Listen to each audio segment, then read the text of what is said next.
Welcome to the third part of this video. Last time we ended on question 16.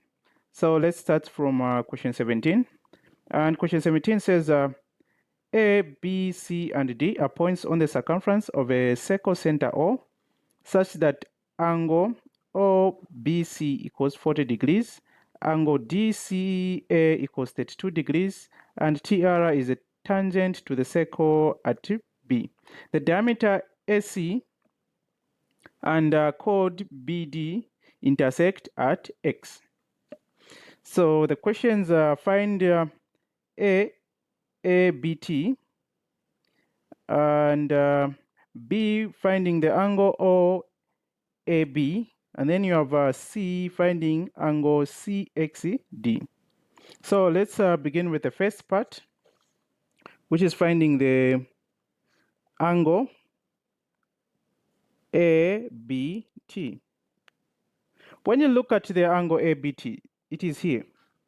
So this angle, in order to find it, we can use the alternate segment theory, which says that this angle should be equal to the angle in the alternate segment. So the alternate segment, the angle in the alternate segment, it is this angle here, the OCB, the angle OCB. So you have angle ABT equal to angle OCB. So how do we find the OCB first? We have to find OCB first. So here you have OB and OC. These are radius. This is a radius, OB is a radius, and OC is also a radius. So what you have, this triangle, it means that you have an isosceles triangle, and base angles of an isosceles triangle are equal. So if this angle is 40, then OCB is also 40 degrees. So therefore, we can say I'll just write alternate segment here, alternate segment, and then it means that therefore angle ABT is also equal to 40 degrees, the angle in an alternate segment. And then the second part, which is finding OAB. OAB. So the angle which we are supposed to find it is this angle here. Now, this angle, in order to find it, we can find it in two ways. So the first one, we can use the angle at the center, it is twice the angle at the circumference. So if this angle is X, and then this one is X1, and then maybe you have X2 here, it means that here the angle at the center is 2 times X. So it is 2 times the angle X1 and X2. So we can use that one. We can also use angles, the angle in a semicircle, because what you have A, B, C, it is a semicircle. So we can use those two, but I'll go with the one with the angle at the center. It is twice the angle at the circumference. So if you have, let's find the angle at the center first, which is C, which is BOC.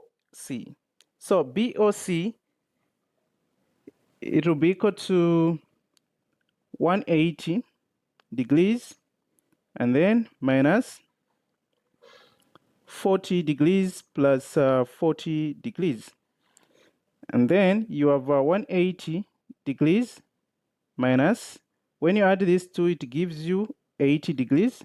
So 180 minus 80 just gives you 100 degrees.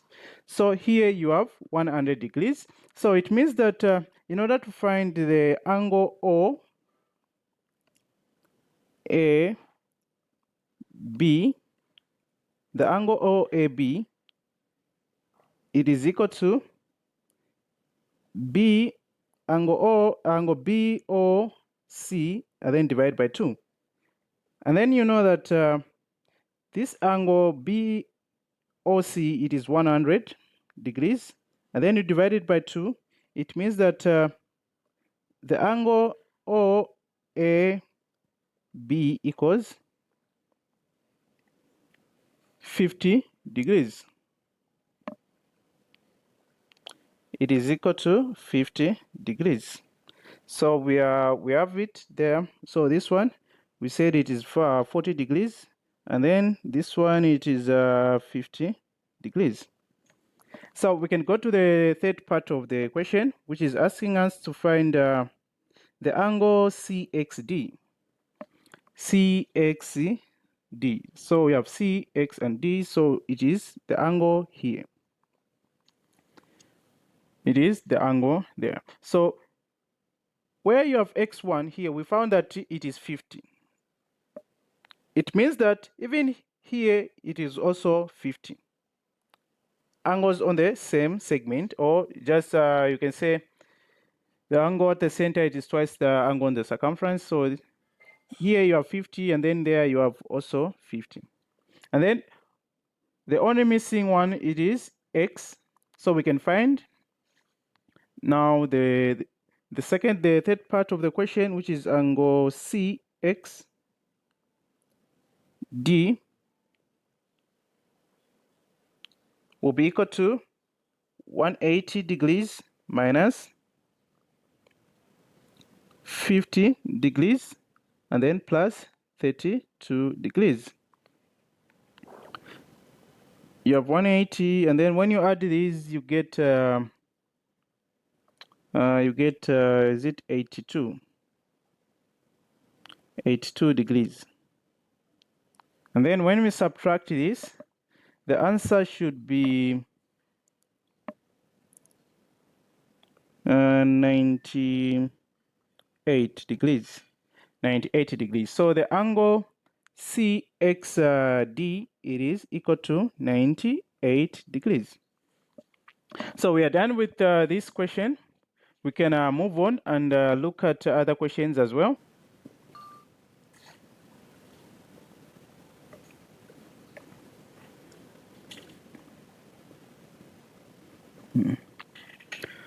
So let's look at question 18 now. Three variables P, Q, and R are such that P varies as Q and inversely as the square of R. The following table shows some corresponding values of P, Q, and R. So we have the table there, and then the questions find the A, value of K, the constant of variation, and then B, value of A, and then C, positive value of B. So let's begin with the first part, which is finding the value of K. So value of K, let's first write a formula for this one. So it says P varies as Q. So this one is a direct variation, varies as Q. And then at the same time, it varies inversely as the square of R. So you have the square of R. Like that. Now we can replace the values of P, Q, and R and then find the value of K.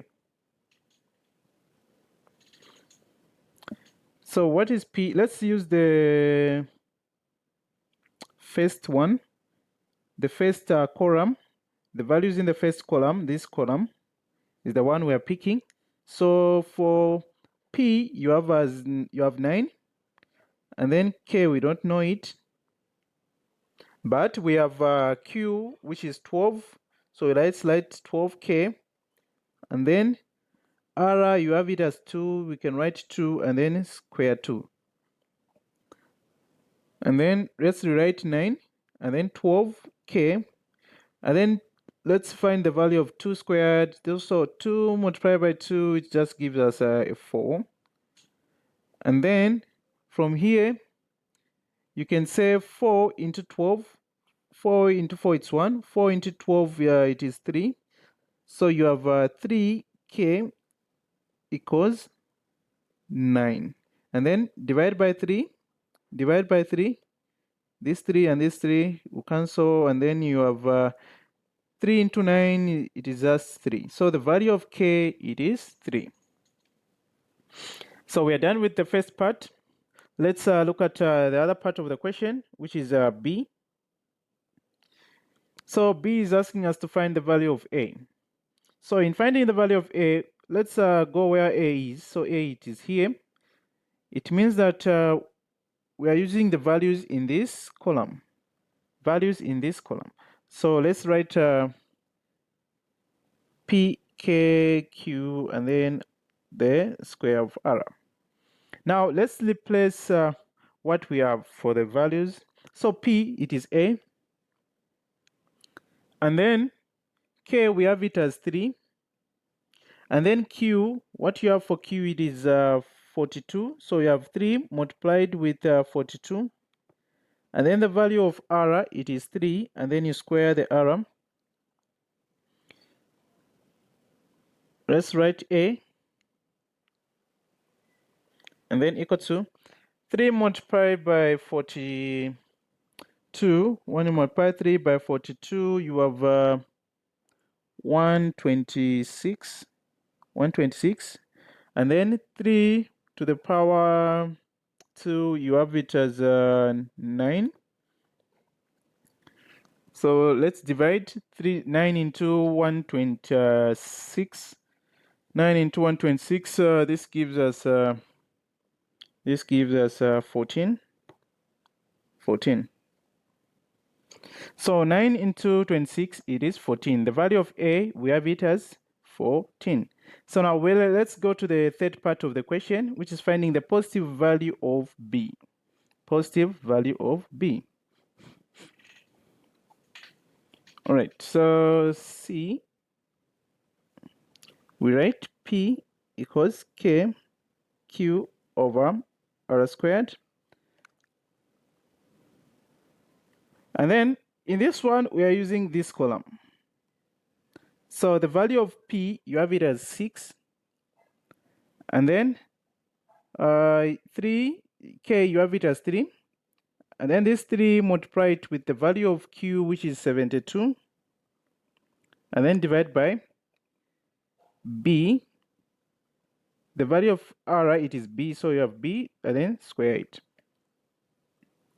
Now, let's multiply what we have here, which is 3 multiplied by 72.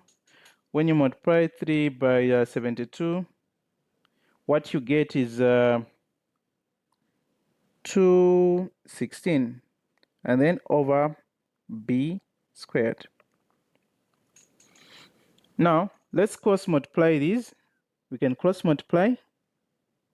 So the B will multiply with the 6. So you have 6B squared, and then equal to 216. Now, what we want is just to remain with B squared on one side. So we divide throughout by 6. Divide throughout by 6. So this 6 and this 6 will go. And then what will remain with it is just B squared equal to, and then 6 into 216. 6 into 216. 6 into 216, you have it as, so this gives us 36.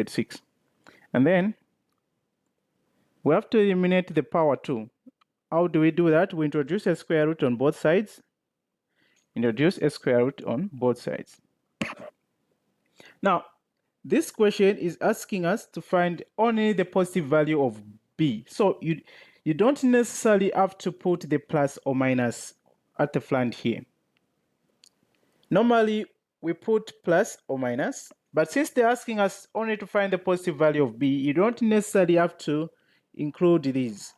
So let's just find the square of 16 of 36. So these 2 and these 2 will cancel out, and then what you have is B equal to, and then the square root of 36. The square root of 36 is just 6. So the value of B, it is 6. That is the positive value of B. So we are done with this question as well. Let's move on and look at another question. So question 19. Question 19a says find the integral of 6x squared minus x minus plus 3 dx. So finding a, which is the integral of 6x squared minus x plus 3 and then dx. So in order to find this, you say 6x, and then on the power there, you say 2 and then plus 1, and then divide also by the power itself, 2 plus 1, and then minus, where you have x, it is x. On the power there, there's a 1, so you say 1 and then plus 1, and then divide by 1 plus 1, and then plus, and then on a constant, what we do is just add a x. Just add ax on the constant, and then plus c. So let's work out the first part here. You have 6x, and then 2 plus 1, it is 3, over 2 plus 1, you have it as 3 as well.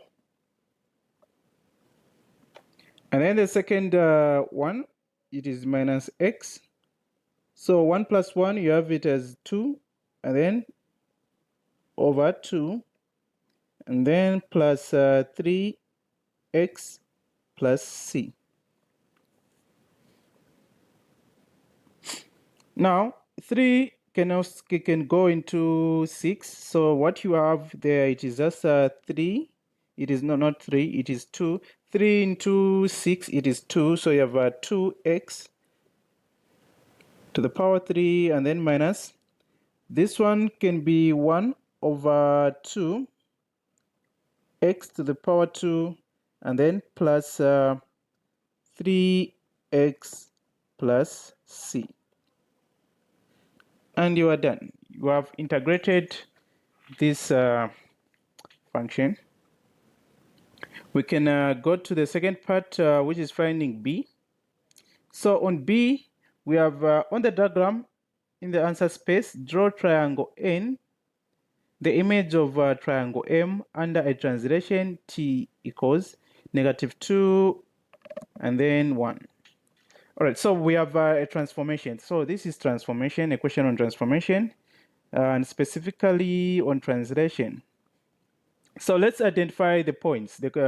So the first one, you have it as 2, 1, and then we have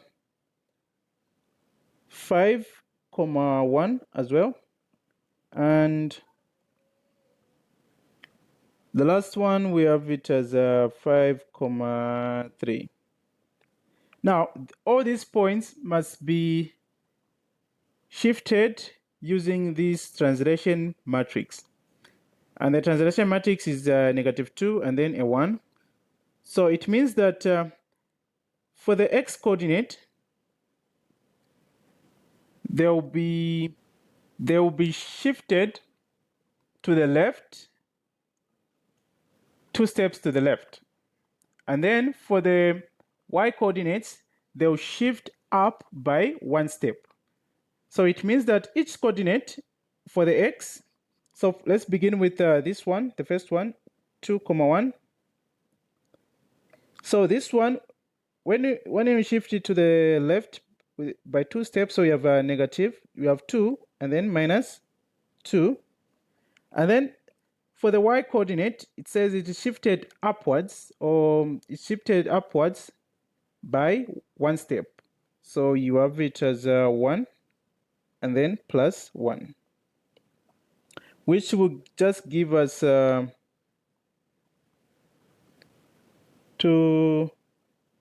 1 being equal to 0, 2, which will be 0, 2.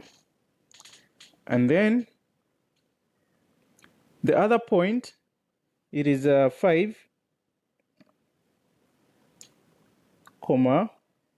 1. Let's also shift this point. So this one, it will be 5 minus 2, and then 1 plus 1, and it will become 3, 2, And then lastly, we have the 5, 3. Using this translation matrix, you have 5 minus 3. And then we have this is 3. So it will be 3 plus 1. And then what you have is it is just 2.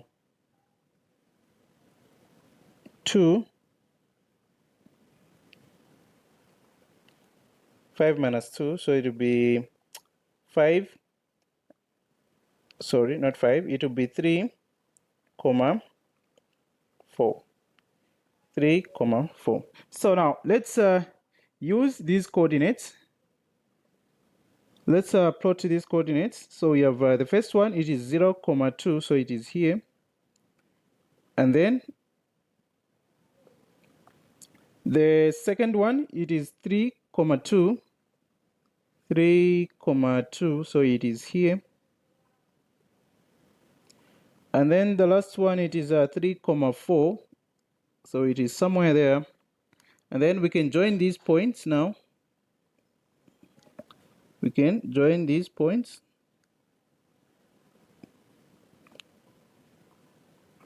So this is the image of n. We can just name it n. So it is saying the image n. So let's put n there. So this is what it was required for you to do. Now we can move on and look at another question.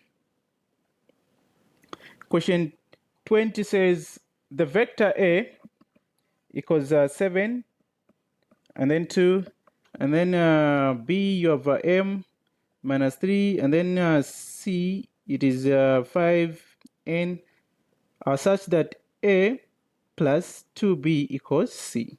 Find the value of m and n. Find the value of m and n. So this means that we have to come up with equations, two equations, in order to find the values of m and n.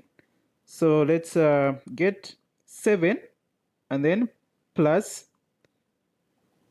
2m, and then it should be equal to 5. That is the first one. Since we are using a equals plus 2b equals c, it means that where there's a, you have 7, and then plus 2m, and then equal to 5.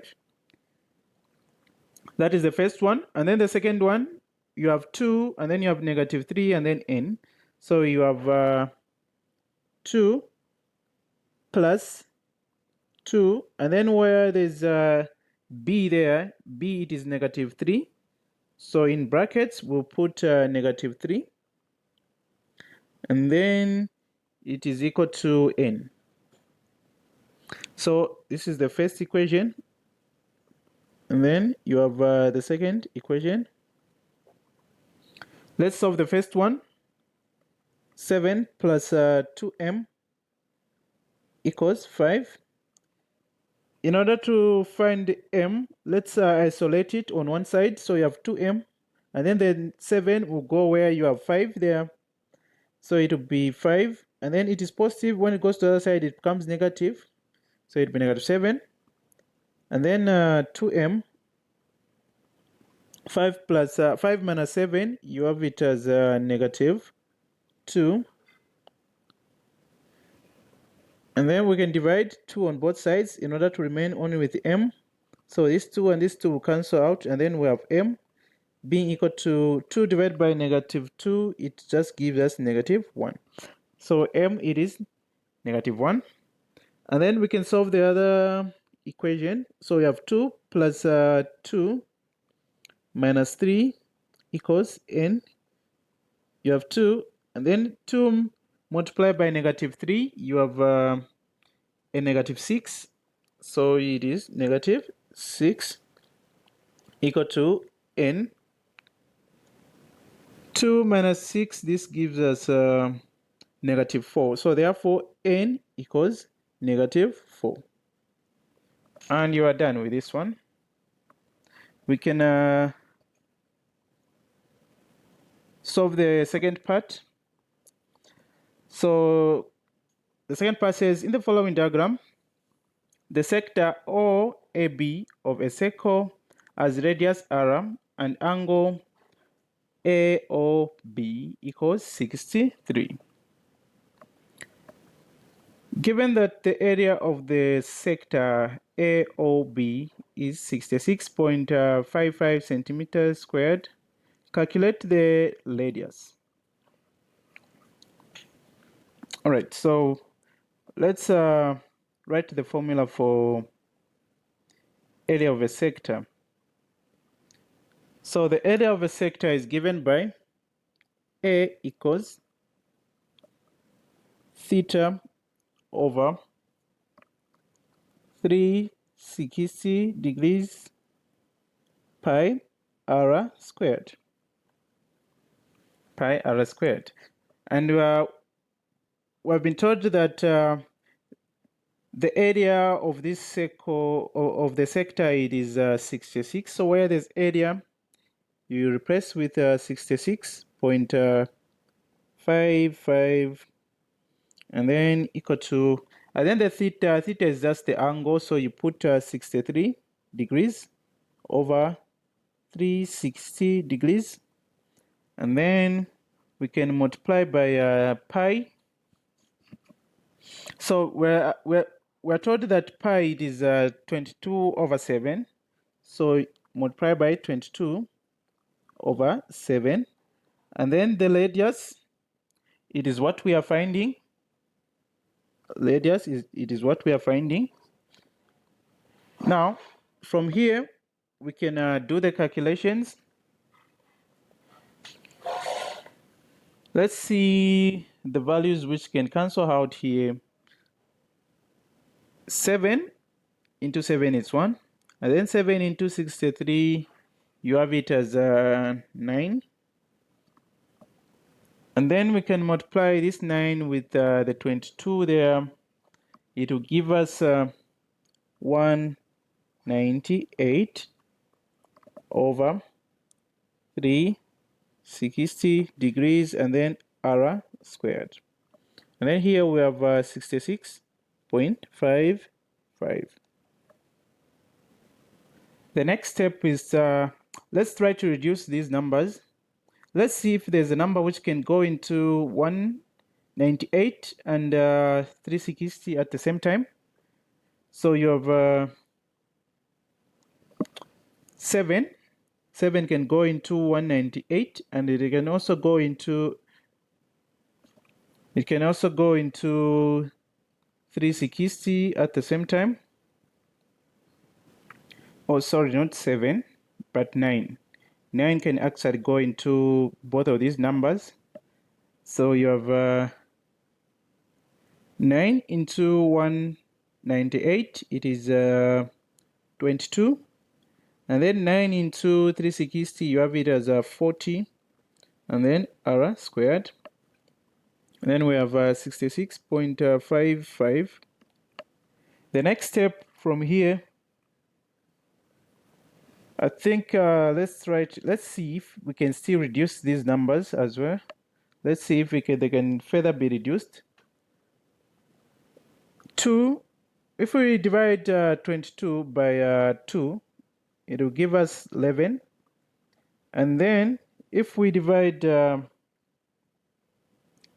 40 by 2, it will give us a 20. So you have, let's just write it here.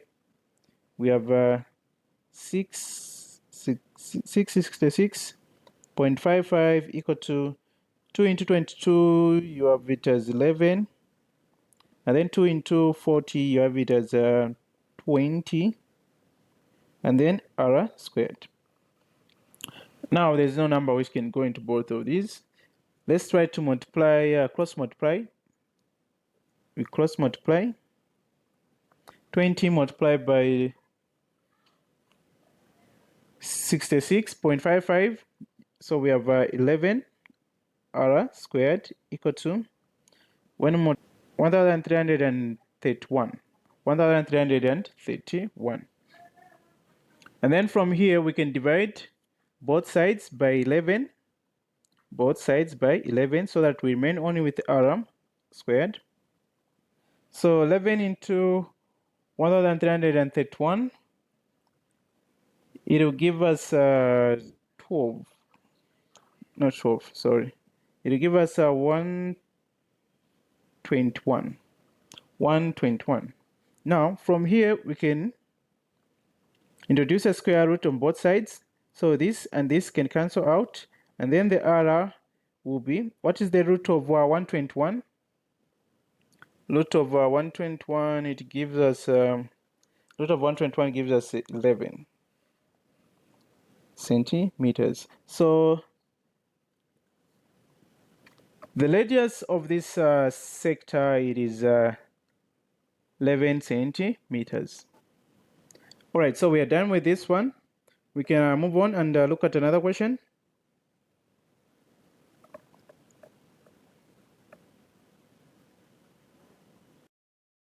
It says, write the inequalities that define the unshaded region R on the diagram. So we have these lines on the diagram, the shaded lines. So let's pick one of the line. The simplest one we can pick and then find its inequality. It is where you have 1. So there 1, it is in the x-axis. So we say x, it is equal to 1. And then in order to write it as an inequality, we have to identify the unshaded region, or where you have the solution of this line or this inequality. So the solutions are where you have 1 or less than 1, which is x will be less than or equal to 1. The area which is shaded is where you don't have the solution. The unshaded region is where you have the solution for this line. That's why I've written it like this. Now let's take a look at another inequality. We have two lines which are intersecting. Let's pick 2 points on these lines. Let's pick 2 points on these lines. So I'll pick 0, 0. And the other point will be -5, 2. And then from here, we can find the gradient of this line, which is y2 minus y1, and then divide by x2 minus x1. Our y2 is 2, and then minus 0 over. Our x2 is -5, and then minus 0. So this gives us a -2, and then over 5 as our gradient. Now, we have the gradient. We can use any of these 2 points on the line to find the equation of this line.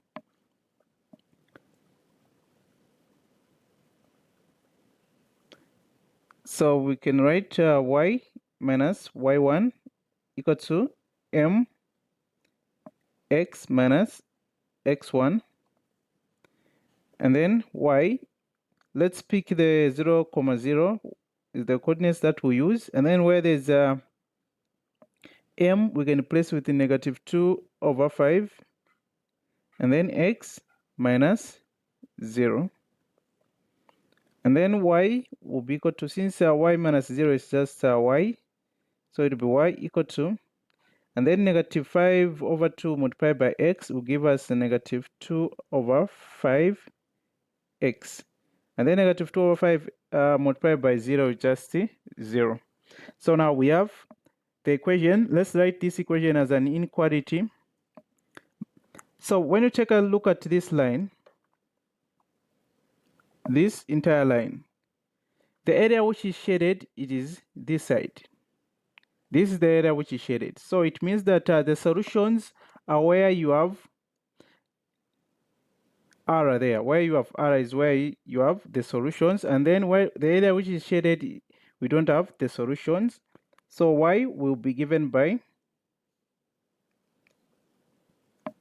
greater than or equal to -2 over 5x. So this is our second inequality. Now we can move on and find the other inequality. Since they're asking us to find 3, I'll pick the same point, the negative 5, 2, and another point which is 0, 5 for the third inequality. So you have negative 5, 2, and then I also have 0, 5, and then let's find the gradient of this line as well, which is y2 minus y1, and then divide by x2 minus x1. And then we can replace the values. Our y2 is given by 5, and then 5 minus 2, and then divide by our x2 is just 0, and then minus 5. From here, 5 minus 2 will give us a 3, and then 0 minus 5 will just give us a 5. So our gradient will be 3 over 5. Now from here, we can find the equation of this line, which is y minus y1 equal to mx minus x1. And then we can pick any of these 2 points. I'll go with the one with the 0, 5. So our y1 will be 5, and then it should be equal to 3 over 5, and then x minus x1, I'll just write to 0. And then from here we can write y minus 5 should be equal to 3 over 5 multiplied by x. It is 3 over 5 x, and then 3 over 5 multiplied by 0 is just a 0. And then after this, we can take the 5. We can take the 5 to the other side, and after doing that, what we'll get is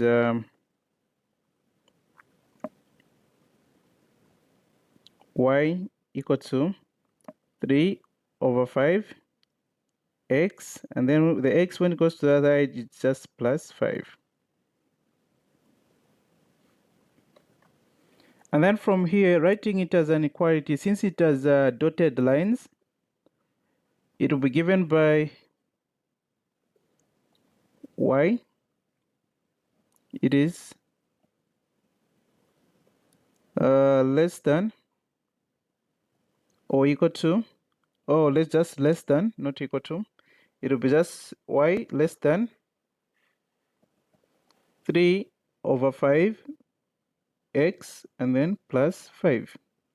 So therefore our inequalities will be x less than or equal to 1, and then y greater than or equal to negative 2 over 5x, and then lastly we have y less than 3 over 5 x plus 5. So these are the inequalities that were required. Now move on to another question.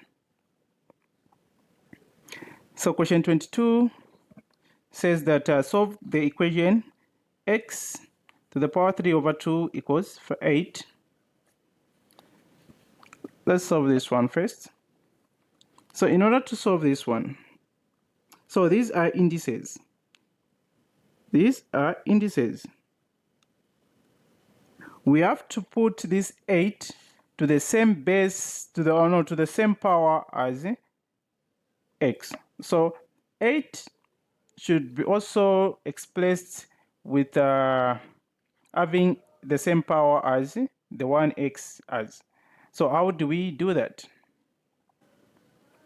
So this one can be put in the form of 3 over 2 equal to the 8 will be 4, and then 3 over 2. Since 4, the root of 4, you have it as 2, and then 2 multiplied by itself 3 times will just bring us back to 8. So it can be put in this form, that means, so this now we can find now the value of x now. So the value of x will be 4. So the value of x, it is just 4. So you're done with this one as well. Let's look at the second part. The following is the graph of y equals negative x squared plus 12x minus 11. The graph cuts the x-axis at A and B. Find the coordinates of the points A and B. Find the coordinates of the points A and B. A and B are x-intercepts. They cut the x-axis. So it means that where you have A, the value of y, it is 0. And then where you have B, the value of y, it is also 0. And then what we have to find is just the values of x.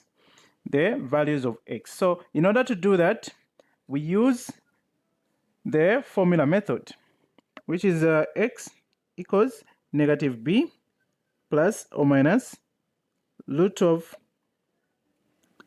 b squared minus 4ac over 2a. Now, x will be,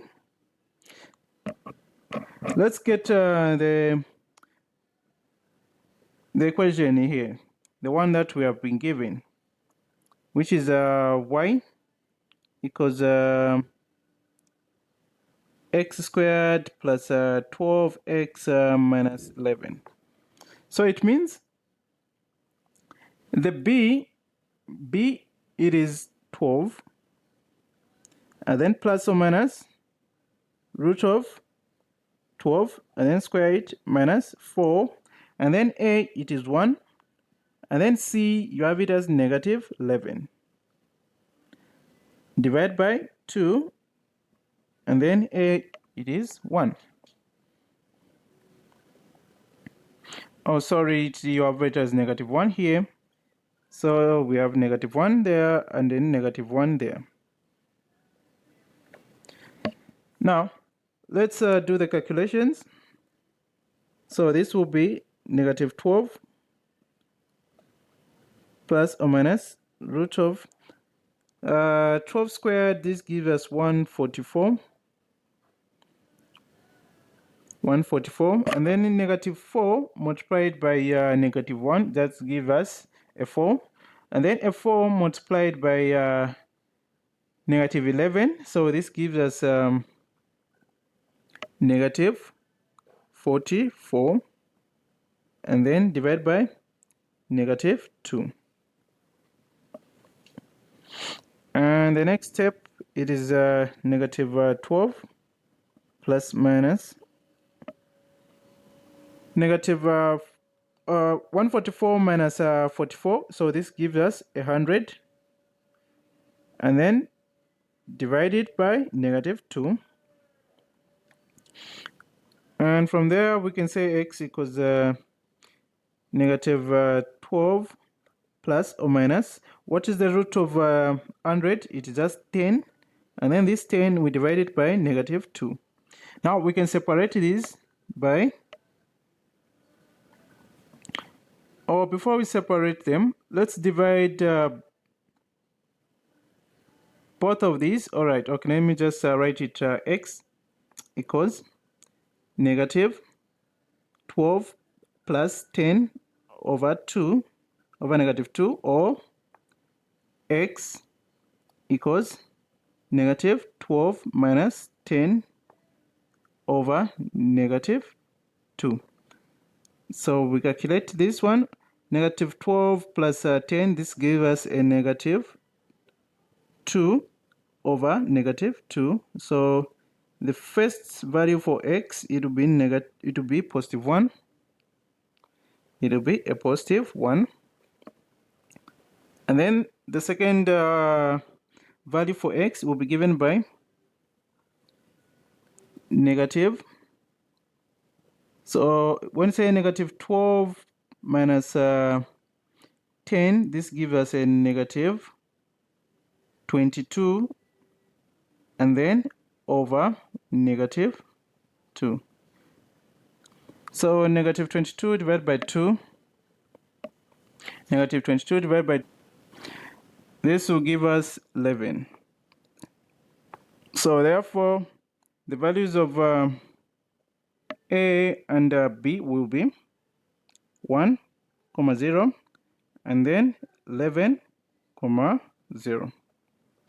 We can solve the second part, which is finding the maximum value of y. Finding the maximum value of y. So finding the maximum value of y, we use the formula y equals 4ac minus b squared over 4a. Now we can replace here. Let's do the replacing. Where you have 4, and then the value of a, it is negative 1, and then c, you have it as negative 11 minus 12 squared. And then divide this by 4 multiplied by negative 1. So you have y equal to, this will just give us 144, and then minus, not 144, sorry.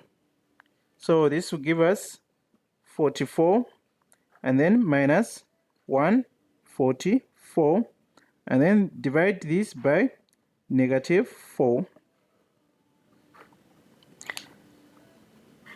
Let's write it. Where can we write this? You can write it somewhere here. Let's write y will be equal to, when you subtract 44 minus 144, it will give you negative 100, and then divide by negative 4. So it means that the value for y will be 25. So 25 is the value for y. So this is the maximum value of y. So the maximum value of y is 25. All right, we can go on and solve another question. So we're solving now the last question. The diagram shows the speed time graph of a moving object. Find the acceleration of the object in the first 8 seconds. Given that the object covered a distance of 115 meters in the first 10 seconds, find the value of v. And C says calculate the average speed of the object in the first 14 seconds. The average speed of the object in the first 14 seconds. So let's first start by calculating the acceleration of the object in the first 8 seconds. We know that acceleration, it is given by final velocity minus initial velocity over time. In this case, what we have, it is a final velocity, and the initial velocity, it is 0. So our final velocity will be 20, and then the initial velocity will be 0, and then divide this by the time, which is 8. So what you have is 20 over 8. And then when you divide this, it should give you, let's reduce this. This can be reduced. So 2 into, oh, not 2, maybe 4. Let's have 4 into 20, you have it as 5. And then 4 into 8, you have it as 2. So when you, so now the acceleration will be 2 divided by 5, it will be 2.5 meters per second squared. So this is our acceleration. Let's move on and find the distance covered, or the distance covered. The object covered a distance of 115 meters in the first 10 seconds. Find the value of v. Oh, so we are calculating the velocity, this value of v here. And then we are told that the distance the object covered is 115 in 10 seconds at this point here. We know that distance, it is given by, or speed, so we're calculating. So speed is given by distance over time. Distance over time.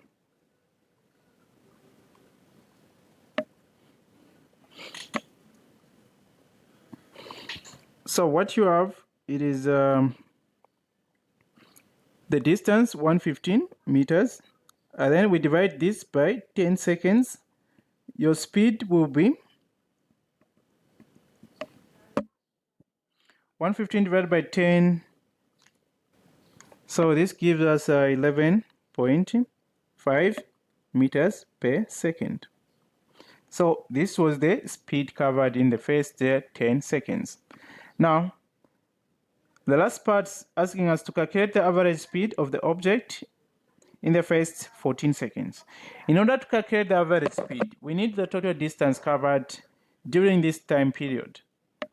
And during the first 10 seconds, we already have the distance. So I'll name this one D1, which is 115 meters. And then I have to now calculate the distance which was covered from the 10 seconds to where we have 14 seconds, which will be, I'll just name it D2.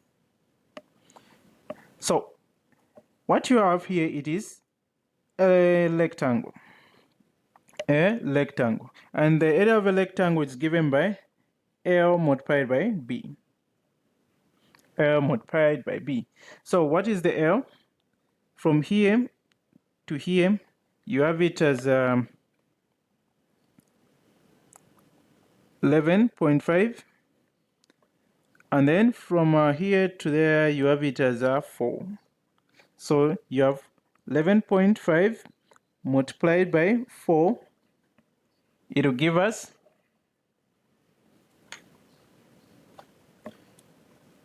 46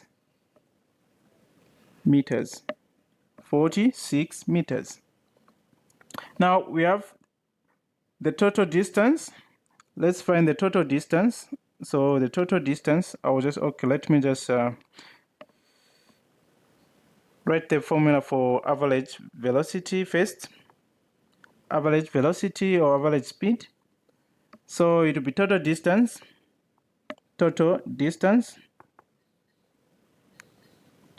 over total time. Over total time.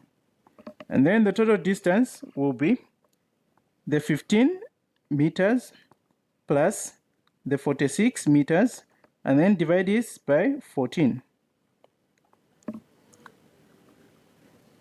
And then what we have is when you add these two, you get 161 meters over 14 seconds. And when we divide 161 meters by 14, your average speed will be 11.5 meters per second square. Oh, per second. Oh, sorry. We're done with this paper. We have come to the end. I hope you liked it, and if you are watching me on YouTube, you can subscribe to my channel, and if you are watching me on TikTok, you can follow my page, and see you in the next video.